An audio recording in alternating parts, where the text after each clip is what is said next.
নমস্কার বন্ধুরা, 5ই আগস্ট দুপুর ঠিক 2:02টার দিকে বাংলাদেশের প্রাক্তন মুখ্যমন্ত্রী শেখ হাসিনা তার প্রধানমন্ত্রীর পদে ইস্তফা দিয়ে আর্মির হেলিকপ্টারে চেপে ভারতে চলে আসেন। প্রথমে যে খবর পাওয়া যাচ্ছিল যে তিনি ভারতের ত্রিপুরার আগরতলায় ল্যান্ড করেন, সেখানে তিনি বিএসএফের গেস্ট হাউসে ছিলেন। তারপর সেখান থেকে তিনি সোজা দিল্লি চলে যান, আর দিল্লি থেকে তিনি হয়তো অন্য কোনো তৃতীয় রাষ্ট্রেও যেতে পারেন। অনেক ক্ষেত্রেই শোনা যাচ্ছে তিনি লন্ডনে যেতে পারেন, আবার অনেক জায়গা থেকে অনেক সূত্র থেকে এটাও শোনা যাচ্ছে যে তিনি হয়তো ফিনল্যান্ড বা বেলারুশের মতো কোনো দেশেও যেতে পারেন। তো বাংলাদেশে যে এরকম একটা উত্তাল অবস্থা চলছিল সেটা আপনারা সবাই জানেন। সেটা নিয়ে আমি একটা ভিডিও অলরেডি বানিয়েছিলাম যে বাংলাদেশে সেই কোটা আন্দোলন নিয়ে, বাংলাদেশের যে সরকারি চাকরিতে রিজার্ভেশন সিস্টেম ছিল তার বিরুদ্ধে বাংলাদেশের ছাত্র সমাজ কীভাবে আন্দোলন করছিল, কেন আন্দোলন করছিল, সেটা নিয়ে আমি অলরেডি একটা ভিডিও বানিয়েছিলাম। তো সেই কোটা আন্দোলনের সময় বাংলাদেশের শেখ হাসিনার সরকার ছাত্র সমাজের উপর, যারা আন্দোলন করছিল তাদের উপর প্রচণ্ডভাবে দমনপীড়ন চালায়। প্রচুর সংখ্যক ছাত্র মারা যান, আহত হন, জেলে বন্দী হন। তারপর দেশের সুপ্রিম কোর্ট একটা অ্যামেন্ডমেন্ট করে সেই কোটাকে রিভাইজ করতে বাধ্য হয়। কিন্তু সেই কোটা আন্দোলনে ছাত্রদের জয় হলেও ছাত্ররা কিন্তু তাদের উপরে দেশের শেখ হাসিনা সরকার যেভাবে দমনপীড়ন চালিয়েছিল তার বিরুদ্ধে প্রতিবাদ জানিয়ে শেখ হাসিনার ইস্তফা চেয়ে একটি অসহযোগ আন্দোলন আবার শুরু করে। সেই অসহযোগ আন্দোলনে দেশের আপামর জনগণ, শুধুমাত্র ছাত্ররাই নয়, দেশের প্রায় অধিকাংশ জনতাই অংশগ্রহণ করে। দেশের ঢাকাতে, রাজধানীতে, রাস্তায় লাখে লাখে মানুষ একসাথে সমবেত হয়ে স্লোগান দিতে থাকে, আন্দোলন চালাতে থাকেন। গতকাল রবিবার বাংলাদেশের বিভিন্ন জায়গায় সেনাবাহিনী আর প্রশাসন ব্যবস্থার সাথে সাধারণ মানুষের, ছাত্রদের বিক্ষিপ্ত সংঘর্ষ হয়, আর প্রায় 200রও বেশি মানুষ মারা যান। বাংলাদেশের অবস্থা গতকাল এরকম পর্যায়ে চলে গেছিল যে ইউটিউব, ফেসবুক, হোয়াটসঅ্যাপ, যতগুলো সোশ্যাল মিডিয়া প্ল্যাটফর্ম আছে সমস্ত প্ল্যাটফর্মকে দেশের সরকার ব্যান করে দিতে বা ব্লক করে দিতে বাধ্য হয়। বিভিন্ন জায়গায় ইন্টারনেট পরিষেবাও বন্ধ করে দেওয়া হয়। কিন্তু তা সত্ত্বেও ছাত্রদের যে এই জনরোষ, সাধারণ মানুষের যে এই জনরোষ, সেটা কিন্তু দেশের সরকার থামাতে পারেনি। আজ 5ই আগস্ট ঢাকা শহরে লাখে লাখে মানুষ রাস্তায় নেমে রওনা দেন বাংলাদেশের প্রধানমন্ত্রীর বাসভবন, যেটা গণভবন, সেই গণভবনের উদ্দেশ্যে। সেখানে লাগানো ব্যারিকেড সব কিছু উপড়ে দিয়ে তারা গণভবনে প্রবেশ করেন। কিন্তু তার আগেই, যেমনটা জানা যাচ্ছিল বিভিন্ন সংবাদ মাধ্যমের মারফত, তার আগেই বাংলাদেশের সেনাবাহিনী দেশের প্রধানমন্ত্রীকে 45 মিনিটের একটি আলটিমেটাম দেন যে এর মধ্যে তাকে নিজের ইস্তফা দিতে হবে। যার ফলে দেশের প্রধানমন্ত্রী শেখ হাসিনা ইস্তফা দিতে বাধ্য হন, আর তিনি তারপর আর্মির হেলিকপ্টারে চেপে ভারতে চলে আসেন। তো আজ এই যে বাংলাদেশে এরকম একটা উত্তাল অবস্থা চলছে, দেশের যে নির্বাচিত সরকার ছিল সেই সরকার এখন ভেঙে পড়েছে, দেশের প্রধানমন্ত্রী ইস্তফা দিয়ে দেশ ছেড়ে পালাতে বাধ্য হয়েছেন। তার পেছনে কী কারণ রয়েছে সেটা আজকে জানাবো। সেটা আমি শুধুমাত্র একটি আঙ্গিক থেকে বা একটি পয়েন্ট অফ ভিউ থেকে কিন্তু জানাবো না। বাংলাদেশের যারা নাগরিক তারা কেন শেখ হাসিনার সরকারকে আর কোনোভাবেই চাইছিলেন না, আমি একদিকে সেটাও জানাবো। অন্যদিকে একজন ভারতীয় হিসাবে আমার দেশ ভারতের পক্ষে এই যে বাংলাদেশে একটা সরকারের পতন ঘটলো, সেটাতে ভারতে কি এফেক্ট পড়তে পারে, ভারতের যে ডিপ্লোম্যাটিক রিলেশনস রয়েছে সেখানে কি এফেক্ট পড়তে পারে, আর এই যে ইন্ডিয়ান সাবকন্টিনেন্ট রয়েছে এই পুরো রিজিয়নে কী এফেক্ট পড়তে পারে, সেটা নিয়েও আমি আলোচনা করব। প্রথমে আমি বলবো যে বাংলাদেশের যারা সাধারণ মানুষ, যারা বাংলাদেশের নাগরিক, তাদের মধ্যে অধিকাংশের কাছেই কেন শেখ হাসিনার সরকার, আওয়ামী লীগের সরকার এতটা চক্ষুশূল হয়ে উঠেছিল। বিভিন্ন বাংলাদেশের যে নিউজ চ্যানেলগুলো রয়েছে, যেমন সময় চ্যানেল রয়েছে, সময় টিভি, যমুনা টিভি রয়েছে, এরকম বিভিন্ন নিউজ চ্যানেলের বিভিন্ন যে প্রতিবেদনগুলো, সেগুলো আমি বিগত বেশ কিছুদিন ধরে খুব ভালোভাবে দেখেছি। সেখানে যারা রাজনৈতিক বিশ্লেষকরা এসছেন তারা যে সমস্ত কথাগুলো বলেছেন, যে সমস্ত পয়েন্টগুলো রেখেছেন, আর শুধুমাত্র তারাই না, এই নিউজ চ্যানেলগুলো যখন রাস্তায় রাস্তায় গিয়ে সেখানে যারা আন্দোলনরত ছাত্র যুব তাদের সাথে যে ইন্টারভিউ নিয়েছে, সেখানে সাধারণ মানুষ যেটা বলেছে সেটাও খুব ভালোভাবে শুনেছি। এটা থেকে কিন্তু একটা জিনিস একেবারে স্পষ্ট, বাংলাদেশের অধিকাংশ মানুষ কোনোভাবেই আর শেখ হাসিনার সরকারকে চাইছিলেন না। শেখ হাসিনা একটা একনায়কতান্ত্রিকভাবে, অর্থাৎ প্রায় একটা ডিকটেটরের মতো সরকার চালাচ্ছিলেন, এটা হলো বাংলাদেশের সাধারণ মানুষের অভিযোগ।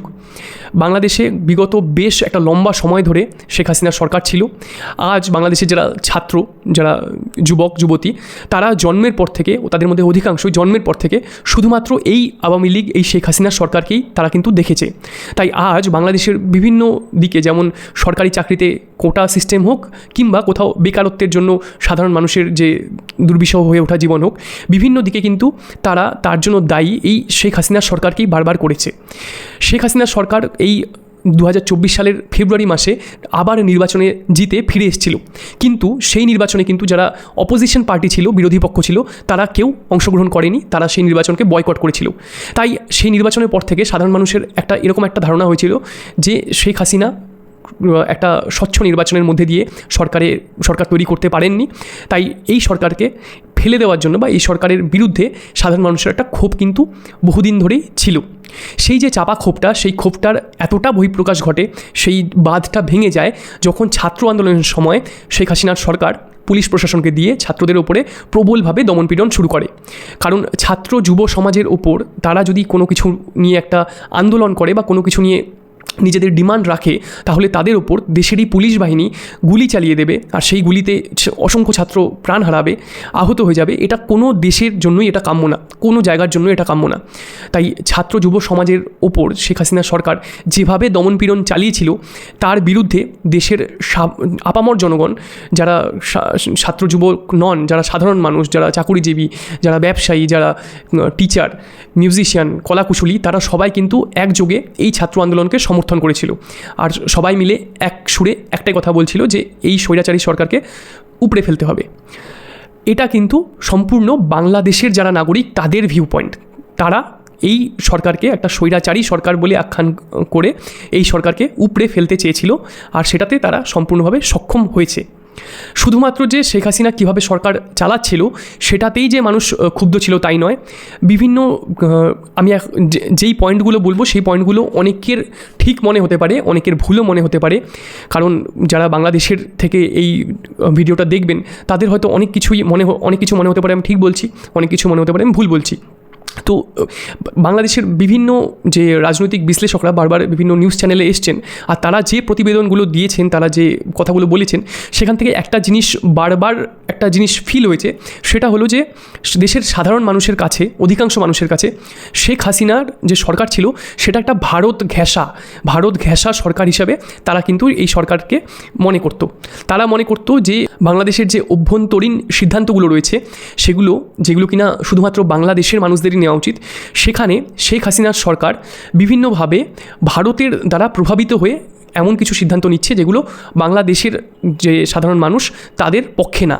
এটা বারবার আমি দেখেছি বিভিন্ন নিউজ চ্যানেলে যারা এসছেন বাইরে থেকে তারা এটা তুলে ধরছেন। যেমন আমি কয়েকটা উদাহরণ দেব। ভারতের সাথে বাংলাদেশের তিস্তা নদীর যে জলবন্টন চুক্তি রয়েছে, সেই চুক্তিকে ভারত ঠিকমতো কার্যকর করছে না। বাংলাদেশ তাদের যে পরিমাণ জলের শেয়ার পাওয়া উচিত সেটা পাচ্ছে না, এরকম অভিযোগ আমি বহুবার দেখেছি বিভিন্ন নিউজ চ্যানেলে, বাংলাদেশের নিউজ চ্যানেলে। সেখানের রাজনৈতিক বিশ্লেষকরা এই যে পয়েন্টটা বারবার করে বলেছেন, আর সাধারণ মানুষের মনেও এরকম একটা ক্ষোভ রয়েছে। এছাড়াও কিছুদিন আগে শেখ হাসিনা প্রধানমন্ত্রী থাকাকালীন তিনি ভারতে এসেছিলেন, আর প্রধানমন্ত্রী নরেন্দ্র মোদীর সাথে তার মিটিং হয়। সেই মিটিংয়ে বেশ কিছু দ্বিপাক্ষিক চুক্তি স্বাক্ষরিত হয়েছিল। তার মধ্যে একটি চুক্তি ছিল যে ভারতের যে গুডস ট্রেনগুলো রয়েছে, পণ্যবাহী ট্রেন, সেই ট্রেনগুলো বাংলাদেশের ভেতর দিয়ে চলার একটি ট্রানজিট রুট পাবে। অর্থাৎ সেই ট্রেনের যে টোটাল ডিস্টেন্স কাভার করার কথা এক জায়গা থেকে আরেক জায়গায় যাওয়ার, সেই ডিস্টেন্সটা অনেকটাই কমে আসবে, কারণ ট্রেনগুলো বাংলাদেশের মধ্যে দিয়ে যেতে পারবে। এই নিয়েও বাংলাদেশের অনেক বেশ বিদ্বজনরা আর অনেক রাজনৈতিক বিশ্লেষকরা শেখ হাসিনা সরকারের এই চুক্তি স্বাক্ষরের বিরুদ্ধে প্রতিবাদ জানিয়েছিলেন। তারা বলছিলেন বাংলাদেশ একটা সার্বভৌম দেশ, একটা সোভারেন কান্ট্রি, সেই দেশের ভেতর দিয়ে কেন ভারত নিজের ট্রেন চালাবে, কেন অন্য দেশের একটা ট্রেন সেই দেশের ভেতর দিয়ে চলবে। তো এরকম বেশ কিছু ছোট অনেক ব্যাপারে বহুবার দেখেছি যে যারা ওখানের মানুষ আছেন তাদের মধ্যে বেশ কিছু মানুষের মনে এরকম একটা ধারণা রয়েছে যে ভারত নানাভাবে বাংলাদেশের যে অভ্যন্তরীণ বিষয়গুলো, বাংলাদেশের যে প্রশাসন ব্যবস্থা, সেখানে একটা প্রভাব খাটানোর চেষ্টা করছে।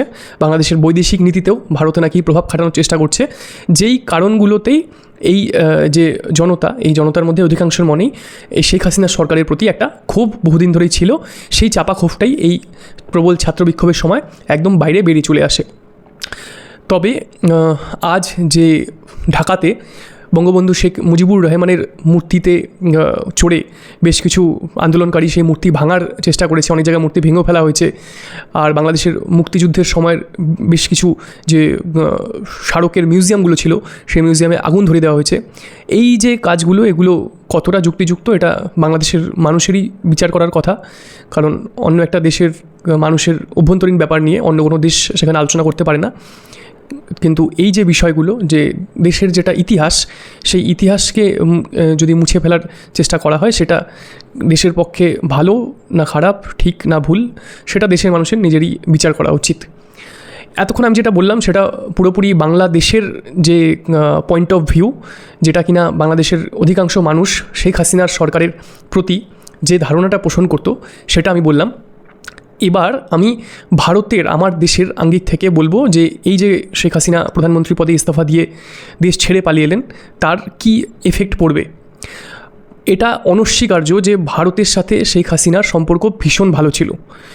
ভারতের ইন্দিরা গান্ধী যখন প্রধানমন্ত্রী ছিলেন, সে সময় শেখ হাসিনা যখন শেখ মুজিবুর রহমান, তার বাবা বঙ্গবন্ধু শেখ মুজিবুর রহমানকে যখন অ্যাসাসিনেট করা হয়েছিল, তখন শেখ হাসিনা জার্মানিতে ছিলেন আর তার বোন শেখ রেহানা তিনিও জার্মানিতে ছিলেন।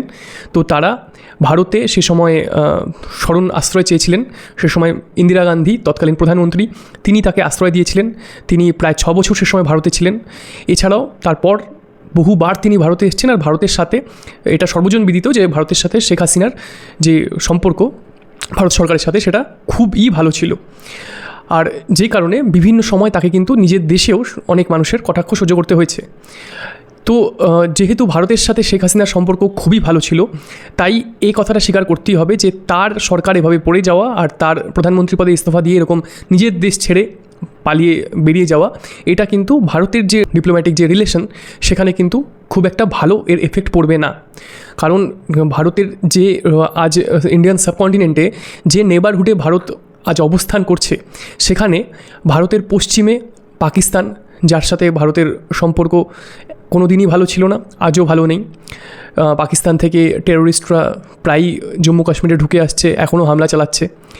পাকিস্তানের ওপরে আফগানিস্তান, সেখানেও তালিবান শাসন চলছে। ভারতের উত্তরে চীনের সাথে বর্ডার নিয়ে বিভিন্ন জায়গায় বিভিন্ন সীমান্তে ইস্যু চলছে। পূর্ব দিকে বাংলাদেশের এমন একটা সরকার ছিল, যেই সরকারের ওপর ভারত অনেকটাই রিলাই করতে পারত, আর সেই সরকারের সাথে ভারতের একটা খুব বন্ধুত্বের সম্পর্ক ছিল। নর্থ ইস্টে, ভারতের উত্তর পূর্বের রাজ্যগুলোতে বিভিন্ন যে এক্সট্রিমিস্ট অর্গানাইজেশনগুলো ছিল, বিভিন্ন চরমপন্থী সংগঠনগুলো ছিল, সেই চরমপন্থী সংগঠনগুলোর বিরুদ্ধে বিভিন্ন সেনা অভিযান চালাতে বাংলাদেশ ভারতকে অনেক সাহায্য করেছিল। আর ভারত আর বাংলাদেশের যে বর্ডারের সীমান্তগুলো, সেই সব জায়গায় এইসব এক্সট্রিমিস্ট অর্গানাইজেশনগুলো যাতে ঘাঁটি গেড়ে লুকিয়ে থাকতে না পারে, তা সুনিশ্চিত করতে শেখ হাসিনা সরকার কিন্তু অনেক পদক্ষেপ নিয়েছিল। কিন্তু এখন শেখ হাসিনা যেহেতু আর প্রধানমন্ত্রী পদে নেই, তাই এই সব ইস্যুগুলোতে ভারতকে কিন্তু অনেকটাই একটা ব্যাকফুটে ফেলে দিতে পারে। ভারতের আশেপাশের দেশগুলো দেখলে আপনারা সবাই এটা বুঝতে পারবেন যে মোটামুটি সব দেশেই একটা অটোক্রেটিক রুল চলছে। সেটা পাকিস্তান বলুন, কারণ পাকিস্তানে আর্মির যে ক্ষমতা সেটাই সবচেয়ে বেশি। সেখানে যে গভর্নমেন্টই বসে সেটা কিন্তু অ্যাকচুয়ালি পাপেট গভর্নমেন্ট, সে তাদের পেছনে আসল অঙ্গুলি হেলন কিন্তু আর্মি করে থাকে। তার উত্তরে আফগানিস্তানে তালিবান শাসন চলছে, চীনের অটোক্রেটিক শি জিনপিংয়ের শাসন, আর বাংলাদেশে শেখ হাসিনার সরকার পতনের পর সেখানে যে একটা অনিশ্চয়তা তৈরি হয়েছে, সেটা কিন্তু এই পুরো ইন্ডিয়ান সাবকন্টিনেন্ট রিজিয়নকে যথেষ্টই প্রভাবিত করবে। আমরা জানি যে যে কোনো রিজিয়ন, যে কোনো দেশের অগ্রগতির জন্য, উন্নতির জন্য, সেই দেশের অভ্যন্তরীণ একটা স্টেবিলিটি, সেই দেশের যে সামাজিক ব্যবস্থা, প্রশাসন ব্যবস্থা, সেখানে একটা স্টেবিলিটি থাকা ভীষণভাবে প্রয়োজন। তো আজ বাংলাদেশের এই যে একটা উত্তাল অবস্থা, এই যে একটা অনিশ্চয়তা, সেটা কিন্তু অবশ্যম্ভাবীভাবে ভারত বাংলাদেশের যে রিলেশন, সেই রিলেশনেও একটা এফেক্ট ফেলবে। আর তার সাথে সাথে এই সমগ্র রিজিয়নের যে কূটনৈতিক একটা অবস্থান, সমগ্র রিজিয়নের এক দেশের সাথে আরেক দেশের যে ডিপ্লোম্যাটিক অবস্থান, সেখানেও কিন্তু প্রবলভাবে এফেক্ট ফেলবে। তো আগামীতে বাংলাদেশে কোন পার্টি সরকার গঠন করে, বিএনপি নাকি জামাতে ইসলামী, নাকি অন্য কোনো সরকার ক্ষমতায় আসে, অন্য কোনো পার্টি, নাকি সেই দেশের সরকারের ক্ষমতা এক লম্বা সময়ের জন্য সেনাবাহিনী নিজের হাতে রেখে দেবে, যেমন কিনা মায়ানমারে আজও সেনা শাসন চলছে, তো সেটাই এখন ভবিষ্যতে দেখার। তো আশা করছি যে খুব তাড়াতাড়ি বাংলাদেশের যে অবস্থা, সেটার উন্নতি হবে, একটা স্টেবিলিটি আসবে। আর ভারত বাংলাদেশের যে একটা দ্বিপাক্ষিক সম্পর্ক, সেই সম্পর্কটা আগের মতোই মজবুত থাকবে, এটাই আশা করা যায়। কিন্তু আসল যে গ্রাউন্ড রিয়ালিটি কী হবে, সেটাই এখন ভবিষ্যতে দেখার। ভিডিও যদি আপনাদের ভালো লেগে থাকে তাহলে লাইক করুন, কমেন্ট করুন, সাবস্ক্রাইব করুন। এরকম আরও কোনো ইনফরমেটিভ ভিডিও নিয়ে দেখা হবে খুব তাড়াতাড়ি।